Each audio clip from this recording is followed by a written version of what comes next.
কৰিব? যদি 10 লাখ টকাৰ ক্ষতিপূৰণ নাপাওঁ কি কৰিব? যদি 10 লাখ টকাৰ ক্ষতিপূৰণ নাপাওঁ কি কৰিব? যদি 10 লাখ টকাৰ ক্ষতিপূৰণ নাপাওঁ কি কৰিব? যদি 10 লাখ টকাৰ ক্ষতিপূৰণ নাপাওঁ কি কৰিব?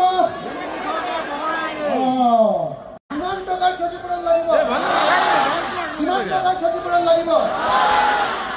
এনেকে এই 10 লাখটো নাপালে কি কৰিব? আন্দোলন কৰিম। কি কৰিব?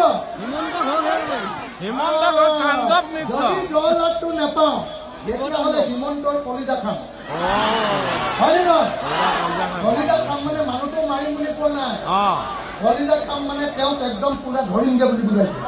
হয়নে নহয়? হয়নে নহয়? গতিকে আপোনালোকক সকলোকে ক'বলৈ অনুৰোধ কৰিছো যে 10 লাখ টকা নাপালে কি কৰিম? হিমন্তৰ কলিজা খাম। হ'ব, কিন্তু হিমন্তৰ কলিজা খাম মানে মানুহটো নামানো তাৰমানে। হিমন্তক তাৰমানে অসমীয়া ভাষাত তেনেকে কথা কয়, হয়নে নহয়? তাৰমানে হিমন্তক ধৰিম যে 10 লাখ নাপালে কেতিয়াও ঘূৰাই নিদিওঁ। হয়নে?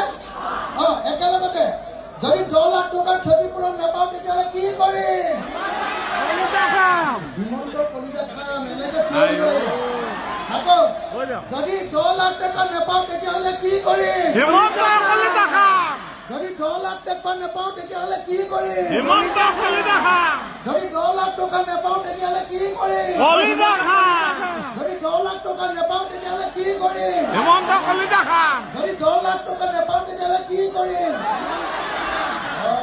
তাৰমানে কি? তাৰমানে বিজেপি চৰকাৰখন বগৰাই দিম। হয়নে নহয়? কি কৰিম? বিজেপি চৰকাৰখন বগৰাই দিম।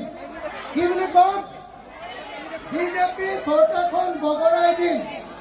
যদি 10,000 টকা নাপাওঁ কি কৰিম?